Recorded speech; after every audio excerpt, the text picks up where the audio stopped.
Hello दोस्तों, आज लेके आए 60 मोस्ट इम्पॉर्टेंट क्वेश्चन जो सभी एग्जामों में बार बार पूछे गए हैं। तो बिना देरी किए हुए आज की क्लास शुरू करते हैं। पहले शुरू करते हैं इतिहास एंड हिस्ट्री के 10 मोस्ट इम्पॉर्टेंट क्वेश्चन।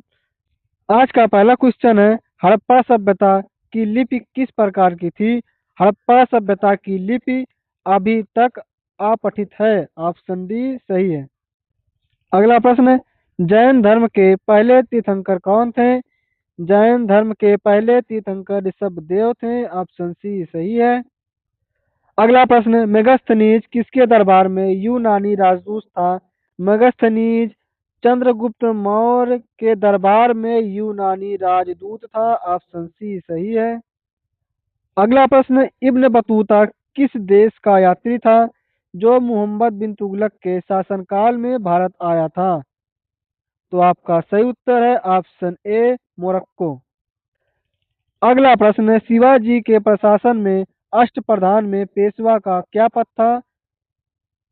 तो आपका सही उत्तर है ऑप्शन सी प्रधानमंत्री। शिवाजी के प्रशासन में अष्टप्रधान में पेशवा का पद प्रधानमंत्री कहलाता था। ऑप्शन सी सही है। अगला प्रश्न, भारत में पुर्तगाली शक्ति का वास्तविक संस्थापक किसे माना जाता है? भारत में पुर्तगाली शक्ति का वास्तविक संस्थापक अल्बुकर्क को माना जाता है। ऑप्शन बी सही है। अगला प्रश्न, वेदों की ओर लौटो का नारा किसने दिया था? वेदों की ओर लौटो का नारा स्वामी दयानंद सरस्वती जी ने दिया था। ऑप्शन बी सही है। अगला प्रश्न, किस गवर्नर जनरल को स्थानीय स्वशासन का जनक माना जाता है? लॉर्ड रिपन गवर्नर जनरल को स्थानीय स्वशासन का जनक माना जाता है। ऑप्शन बी लॉर्ड रिपन सही है। अगला प्रश्न, साइमन कमीशन का गठन किस वर्ष हुआ था? साइमन कमीशन का गठन 1927 में हुआ था। ऑप्शन बी सही है। अगला प्रश्न, असहयोग आंदोलन किस घटना के कारण रोक दिया गया था? असहयोग आंदोलन चौरी चौरा कांड घटना के कारण रोक दिया गया था। ऑप्शन बी सही है। अब शुरू होते हैं राज्य व्यवस्था पॉलिटी के 10 मोस्ट इम्पॉर्टेंट क्वेश्चन जो सभी एग्जामों में बार बार पूछे गए हैं। उसी क्वेश्चनों को लिया गया है। तो शुरू करते हैं। अगला क्वेश्चन, भारतीय संविधान में संशोधन की प्रक्रिया किस अनुच्छेद में दी गई है? भारतीय संविधान में संशोधन की प्रक्रिया अनुच्छेद 368 में दी गई है। ऑप्शन ए सही है। अगला प्रश्न, भारत में नागरिकता से संबंधित कानून कौन बनाता है? भारत में नागरिकता से संबंधित कानून संसद बनाता है। ऑप्शन ए सही है। अगला प्रश्न, स्वर्ण सिंह समिति की सिफारिश पर संविधान में क्या जोड़ा गया था? स्वर्ण सिंह समिति की सिफारिश पर संविधान में मौलिक कर्तव्य जोड़ा गया था। ऑप्शन बी सही है। अगला प्रश्न, राष्ट्रपति को पद की शपथ कौन दिलाता है? राष्ट्रपति को पद की शपथ भारत का मुख्य न्यायाधीश CJI दिलाते हैं। ऑप्शन सी सही है। अगला प्रश्न, धन विधेयक सर्वप्रथम किस सदन में पेश किया जा सकता है? धन विधेयक सर्वप्रथम लोकसभा में पेश किया जा सकता है। ऑप्शन ए सही है। अगला प्रश्न, नीति आयोग। नीति आयोग किस प्रकार का निकाय है? नीति आयोग कार्यकारी निकाय है। ऑप्शन सी सही है। अगला प्रश्न है, भारत में उच्च न्यायालयों हाई कोर्ट की कुल संख्या कितनी है? भारत में उच्च न्यायालयों हाई कोर्ट की कुल संख्या 25 है। ऑप्शन सी सही है। अगला प्रश्न है, भारतीय संविधान की 10वीं अनुसूची किससे संबंधित है? भारतीय संविधान की 10वीं अनुसूची दल बदल विरोधी कानून से संबंधित है। ऑप्शन सी सही है। अगला प्रश्न, राज्यपाल को शपथ कौन दिलाता है? राज्यपाल को शपथ उच्च न्यायालय का मुख्य न्यायाधीश दिलाते हैं। ऑप्शन सी सही है। अगला प्रश्न, किस प्रधानमंत्री के कार्यकाल के दौरान संपत्ति का अधिकार मौलिक अधिकारों की सूची से हटा दिया गया था? तो आपका सही उत्तर है मोरारजी देसाई। ऑप्शन सी सही है। अब शुरू होते हैं भूगोल ज्योग्राफी के 10 मोस्ट इंपॉर्टेंट क्वेश्चन। तो अगला क्वेश्चन है, डोलडम्स क्या है? डोलडम्स कम दाब वाला क्षेत्र है। ऑप्शन बी सही है। अगला प्रश्न है, भारत की सबसे पुरानी पर्वत श्रृंखला कौन सी है? भारत की सबसे पुरानी पर्वत श्रृंखला अरावली पर्वत श्रृंखला है। ऑप्शन सी सही है। अगला प्रश्न है, दुनिया की सबसे लंबी पर्वत श्रृंखला कौन सी है? दुनिया की सबसे लंबी पर्वत श्रृंखला एंडीज पर्वत श्रृंखला है। ऑप्शन बी सही है। अगला प्रश्न, प्रशांत महासागर के चारों ओर के ज्वालामुखी बेल्ट को क्या कहा जाता है? प्रशांत महासागर के चारों ओर के ज्वालामुखी बेल्ट को रिंग ऑफ फायर कहा जाता है। ऑप्शन ए सही है। अगला प्रश्न है, भारत का कौन सा राज्य तीन तरफ से बांग्लादेश से घिरा हुआ है? भारत का त्रिपुरा राज्य तीन तरफ से बांग्लादेश से घिरा हुआ है। ऑप्शन सी त्रिपुरा सही है। अगला प्रश्न है, भूपर्पटी अर्थ क्रस्ट में सबसे प्रचुर मात्रा में कौन सा तत्व पाया जाता है? भूपर्पटी में सबसे प्रचुर मात्रा में ऑक्सीजन पाया जाता है। ऑप्शन सी सही है। अगला प्रश्न है, टाइफून नामक उष्णकटिबंधीय चक्रवात कहाँ आते हैं? टाइफून नामक उष्णकटिबंधीय चक्रवात दक्षिण चीन सागर और पश्चिमी प्रशांत महासागर में आते हैं। ऑप्शन सी सही है। अगला प्रश्न है, भारत में रबी की फसलें किस महीने में बोई जाती हैं? भारत में रबी की फसलें अक्टूबर नवंबर माह में बोई जाती हैं। ऑप्शन बी सही है।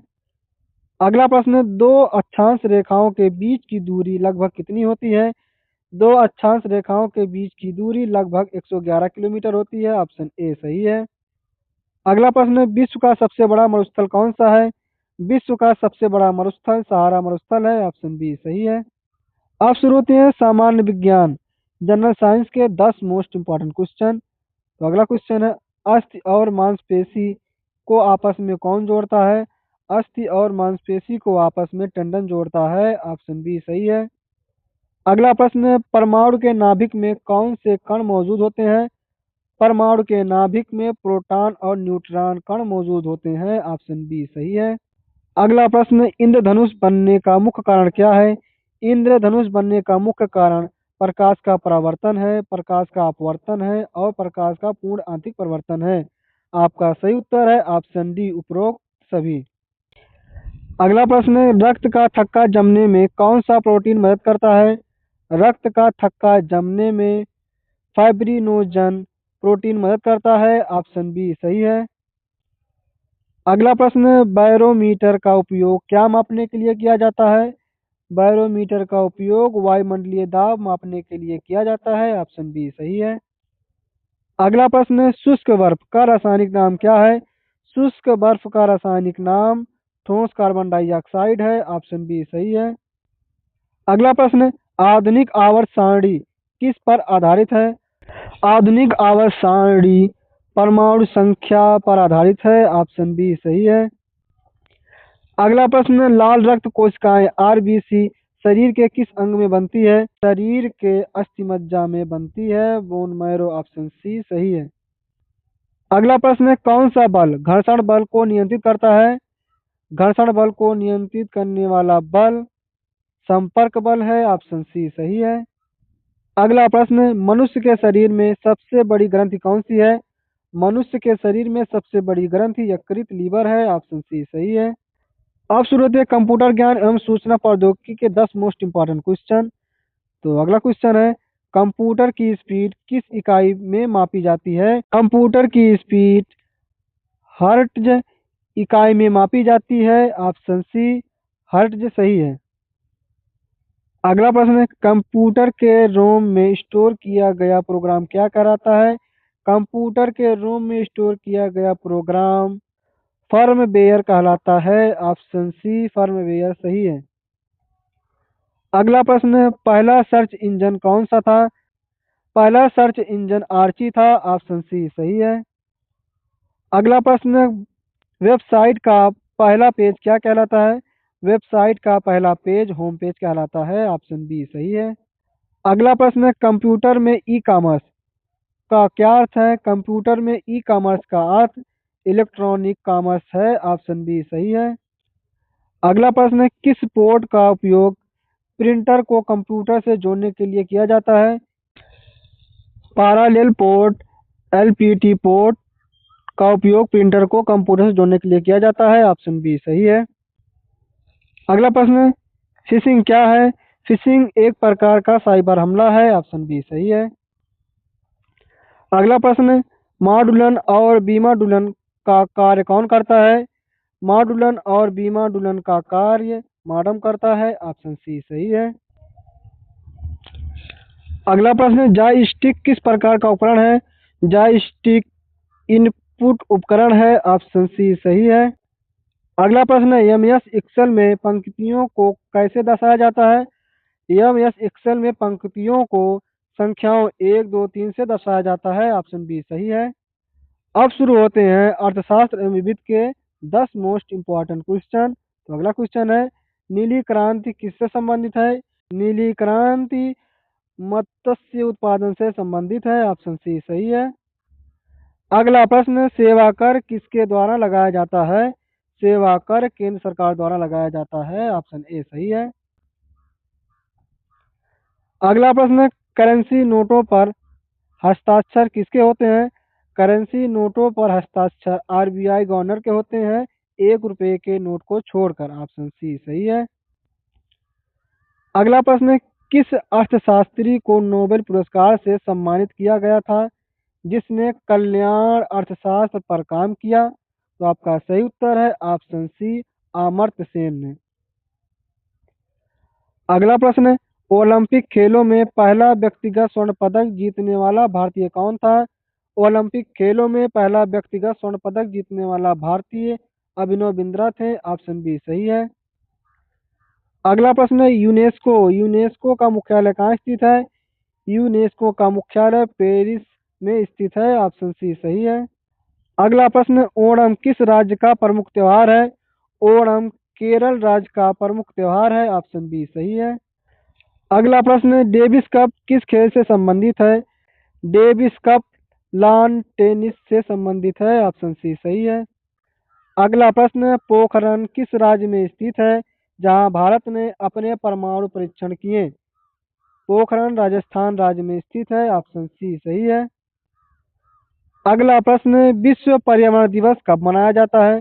विश्व पर्यावरण दिवस 5 जून को मनाया जाता है। ऑप्शन बी सही है। उम्मीद है आप सभी लोगों को यह क्लास बहुत ही पसंद आया होगा और बताएं कि 60 क्वेश्चन में से आपके कितने क्वेश्चन सही हुए हैं। तो अपना स्कोर कमेंट बॉक्स में शेयर करना ना भूलें। मिलते हैं नेक्स्ट वीडियो में। धन्यवाद।